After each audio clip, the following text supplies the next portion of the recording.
Golf हा खेळ श्रीमंतांचा खेळ म्हणून ओळखला जातो. जगभरातील श्रीमंत लोक हा खेळ खेळतात. मात्र मुंबईमध्ये स्लम गोल्फ ही संकल्पना आहे आणि ही संकल्पना ज्यांनी सुरू केली आणि झोपडपट्टीतल्या मुलांना गोल्फ ज्यांनी शिकवला ते सुरेश सर आपल्यासोबत आहेत. सर काय सांगाल? खरं म्हणजे जसं मी म्हणालो की गोल्फ हा श्रीमंतांचा खेळ, ज्याच्याकडे पैसा आहे तोच गोल्फ खेळेल असं म्हटलं जातं. मात्र मुंबईतल्या झोपडपट्टीतल्या सर्वसामान्य घरातल्या गरीब मुलांना तुम्ही हा खेळ शिकवताय. स्लम गोल्फची संकल्पना तुम्ही पुढे आणलीत, काय सांगाल? लय चांगलं आहे. ॲक्च्युली मी स्टार्ट केला 1993ला. मी कॅडीचं काम स्टार्ट केला. तेव्हा मी बॉल बॉय आणि कॅडी काम केलं होतं. त्या टायमाला खूप कठीण होता हा काम, मतलब खेळायचा आतमध्ये. तर त्याच्यानंतर आम्ही स्टार्ट केला, मतलब बाहेर येऊन ते प्लास्टिकचे बॉल करून स्टिक करून म्हणलं का वेगळाच गेम करूया. त्याचं नाव होता स्लम गोल्फ. एक साईडला गोल्फ आहे, एक साईडला आमचा स्लम आहे. दोघाला मिळून आमचं नाव होतं स्लम गोल्फ. ते आम्ही कंटिन्यू स्टार्ट केला.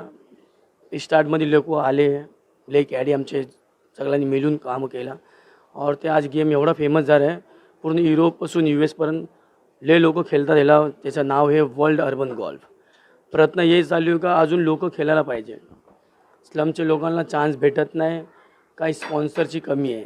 तर याच्या पुढं मतलब आमचा हाच विचार आहे का आमच्या जसं पोरं लोकांना आम्हाला फ्युचरमध्ये प्लेअर बनायला भेटलं नाही, तो आम्ही विचार करतो का आमचे पोरं लोकांना हे चान्स संधी भेटायला पाहिजे.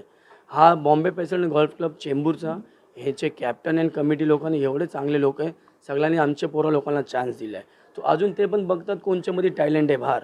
अगर बाहेर स्लममध्ये कोण चांगला खेळत असणार तर त्याला ते अकॅडमध्ये ज्युनियर कॅम्पमध्ये ते लोक देतात फ्रीमध्ये. मतलब वीकला 3 टाईम, महिन्याला 12 टाईम ते लोक free coaching, free ball hitting, free golf set, free cap सगळे देतात. ह्याच्याच पुढं मतलब असंच माझं म्हणणं आहे का आम्ही नाही असू या कोण असू नाही, फ्युचरची जे पिढी येणार आहे, येणारी पिढी मतलब स्लमचे लोक येणार, त्यांना पण संधी भेटायला पाहिजे. अजून स्लमचे लय लोक अजून पुढं जायला पाहिजे. हा माझा कल्पना आहे. माझी मतलब मी सोचलेलं का येणारे पिढी जे पण फ्युचरमध्ये जे येणार आहे पुढं, त्यांना सध्या चान्स हे क्लबला भेटला आहे. अजून जे इंडियामध्ये भारतामध्ये जेवढे गॉल्फ कोच आहे सगळे कॅडी प्रोचे पोरे और कोचेसचे पोरे त्यांना फ्रीमध्ये गॉल्फ द्यायला पाहिजे. तेव्हाच गॉल्फ अजून वाढणार. कसं का गॉल्फ आता ऑलिम्पिक्सपर्यंत गेला आहे. पहिले गॉल्फ ऑलिम्पिक्समध्ये नाही होता. आज 2018पासून गॉल्फ आपला ऑलिम्पिक्समध्ये एक गेम झालेला आहे. तुम्ही स्वतःही भारताचं नेतृत्व केलेलं आहे. स्वतः तुम्ही हा खेळ खेळलात कसे, शिकलात कसे, त्याचा अनुभव कसा होता? अनुभव तो लय हार्ड होता. त्या टायमाला संधी नाही होती लोकांना, आम्हाला लोकांना खेळायला. मी बघून शिकलेलो आहे गेम. तेच गेम आम्ही जास्ती करून आतमध्ये नाही होता चान्स, तो आम्ही बाहेर प्रॅक्टिस करून आमचे 30-40 खेळाडी एकत्र असून आम्ही सगळ्यांनी गॉल्फ खेळला. त्याच्यानंतर बी ते एकाने एक व्हिडिओ फोटो व्हायरल झाला होता आमचा. तो त्याच्यानंतर मीडियाने पण लय सपोर्ट केला आमच्या गेमला सपोर्ट करून ते बाहेरचे लोकांनी बघितलं का हा काय नवीनच गेम आहे. मग एक नवीन गेम झाला. आता लय फेमस झालं ते वर्ल्ड अर्बन गोल्फ. त्याच्यामुळं हा गेम. तुम्ही स्वतः भारताचं नेतृत्व केलेलं आहे, बरोबर? भारतासाठी तुम्ही खूप पॅरिसमध्ये खेळलेला आहात, जिंकलेला आहात. तर ह्या सगळ्याचा अनुभव कसा होता? आणि तुम्ही स्वतः गोल्फची पहिली स्टिक हातात घेतलीपासून भारताचं नेतृत्व केलं, भारताला पुढे घेऊन गेलात, हा सगळा अनुभव कसा होता? लय अनुभव लय सॉलिड होता. ॲक्च्युली काय त्या टायमाला माहिती नव्हतं का आम्ही रिप्रेझेंट इंडियाला और आमच्या क्लबला करणार आहे, बॉम्बे प्रेसिडेंट गोल्फ क्लबला. फर्स्ट टाईम इन्व्हिटेशन आम्हाला आला पॅरिसमधून. आम्ही फर्स्ट टाईम पॅरिसला गेलो. एवढे अंग्रेज लोक मतलब सगळे फॉरेनर्स लोक होते. त्यांच्यामध्ये एक इंडियन टीम लोकांना इन्व्हिटेशन द्यायला लय मोठी गोष्टी आहे. ते टीमला आम्ही पूर्ण सपोर्ट करू. आमची पूर्ण 6 लोक गेले होते मॅच खेळायला. आम्ही जेव्हा 45 कंट्रीमध्ये एवढी टीम होती, त्याच्यामध्ये आम्ही 6 नंबर रँकिंग आम्ही प्राप्त केला होता. तो त्याच्यानंतर आम्ही सेकंडमध्ये अजून मेहनत घेतली. फिर आम्ही सेकंड रिप्रेझेंट परत आम्ही केलं लक्झमबर्गला 2022मध्ये. आम्ही पुढं असं मॅच केला होता करून. मात्र पाहायला गेलो तर सर, तुमचे अनुभव आहेत, आता तुम्ही प्रशिक्षण देताय, तर तुमच्या हाताखालून जी मुलं शिकतायत त्याला तुम्ही काय सांगता? आणि तुमच्या हाताखालून जे प्रशिक्षण घेऊन मुलं गेलेली आहेत, आता शिकतायत, ते कोणत्या स्पर्धेत त्यांची नावं आली आहेत? आता पोरं लोकांनी IGU टुर्नामेंट खेळलेले, ज्युनियर टुर्नामेंट आता वर्ल्ड IGU टुर्नामेंट आता हे लोकांनी स्टार्ट केलं आहे. 2-3 पोरं लोकांनी पण सेकंड थर्ड मारलेले. त्यांना पण फ्रीमध्ये ते मॅच पण IGU मेंबरशिप मॅच असते ती ज्युनियरची, त्यांना भेटली संधी खेळायला. और ते आपले टॅलेंट दाखवतात का मतलब स्लममध्ये जेवढं हार्ड वर्क आहे मतलब स्लममध्ये ले गल्लियाँ ले रस्ते वरचे शॉट डिफिकल्ट शॉट आहे ते लोक ओरिजिनल गॉल्फमध्ये जाऊन सगळे इझी शॉट मारतात त्यांना एकदम गॉल्फ इझी वाटतं आहे का ते लोक बोलतात अरे ये तो गल्ली है तो रोड है ये तो ऊपर छत से मारना है ते डिफिकल्ट शॉटची प्रॅक्टिस हे लोक आतमध्ये करतात और जेव्हा हे प्रॅक्टिस झाल्यानंतर जेव्हा आतमध्ये ते लोक आपला टॅलेंट दाखवतात त्यांच्यामध्ये चांगले रँकिंग काढतात. सर आणि जसं मी सुरुवातीलाच म्हणालो होतो की हा जो आपला गोल्फ खेळ आहे तो श्रीमंतांचा खेळ आहे. त्याचे जे गोल्फची किट असेल ती खूप म्हणजे लाखोंमध्ये आहे, ते मी चुकत नसेल. स्टार्ट होते game. तर अशा वेळी झोपडपट्टीतल्या स्लममधल्या मुलांना तुम्ही कसं हे सगळं पुरवता, काय करता? नाही आमच्या क्लबमध्ये लय चांगले स्पॉन्सर साहेब लोक आहे. एक आहे आशिष कचोरिया नाव आहे त्यांचा. ते पूर्ण शिक्षणाचे पैसे और इन वीट कुठं अगर कोण प्लेयर खेळायला जातोय या कुठं गॉल्फमध्ये जातोय तो आशिष कचोरिया बेस स्पॉन्सर करतो. और बॉम्बे पेशंट गॉल्फ क्लब त्यांना पूर्ण मतलब जायचे पैसे त्यांचे कपड्याचे ड्रेस कोड ते पूर्ण बॉम्बे पेशंट और आशिष कचोरिया स्पॉन्सर करतोय. पण त्याचा अगर टॅलेंट दाखवला आहे त्यांना पूर्ण स्पॉन्सर ते आपले स्पॉन्सर क्लबवाले देतात. मात्र स्पॉन्सरशिप आहे, पण तुम्ही शिकवताना कसं शिकवता? आम्ही शिकवता टायमाला भारत शिकवतात स्लममध्ये. मी त्याच्यानंतर आता क्लबने एवढी संधी दिली आहे तो स्वतः क्लबची अकॅडमी आहे बॉम्बे पेशंट गॉल्फ क्लबची ज्युनियर अकॅडमी.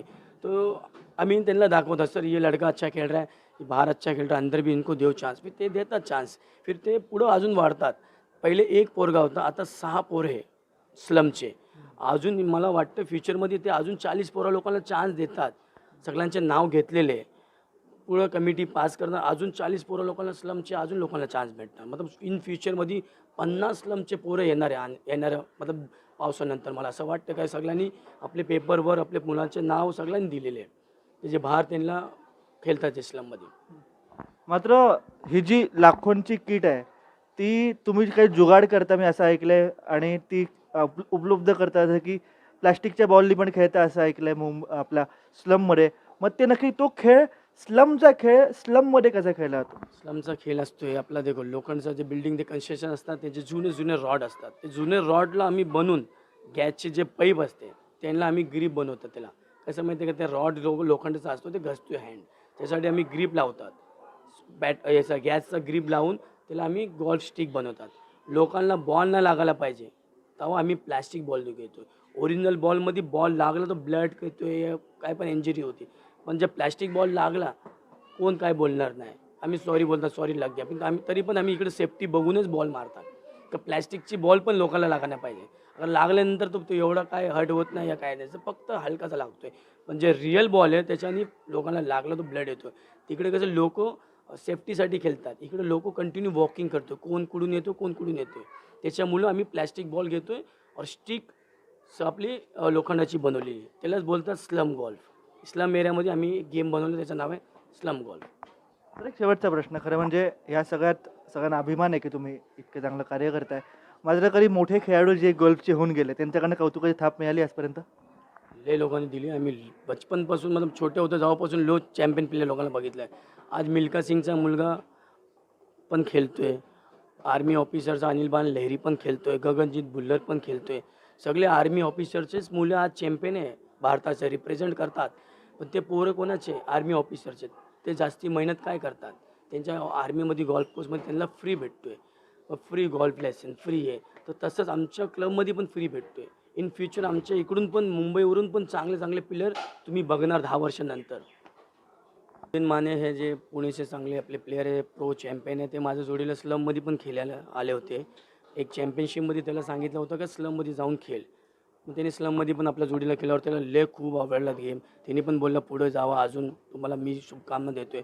अजून कपिल देव जे 1983चे वर्ल्ड कप विनर आपले जे भारताला वर्ल्ड कप आणले होते त्यांनी पण हा स्टिकनी शॉट मारले. त्यांनी पण बघितलं का ये स्लम गॉल्फ काय.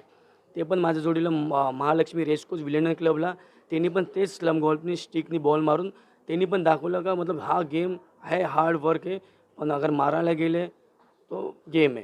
त्यांनी पण मला अभिनंदन दिला. बोलते सुरेश बहुत अच्छा लगा और आप ये गेम को और आगे लेके जाओ. इन फ्यूचर कभी किसी चीज़ की ज़रूरत पड़ेगी तो फाउंडेशन को हम बताया जाएगा कि आपको और मदत करो.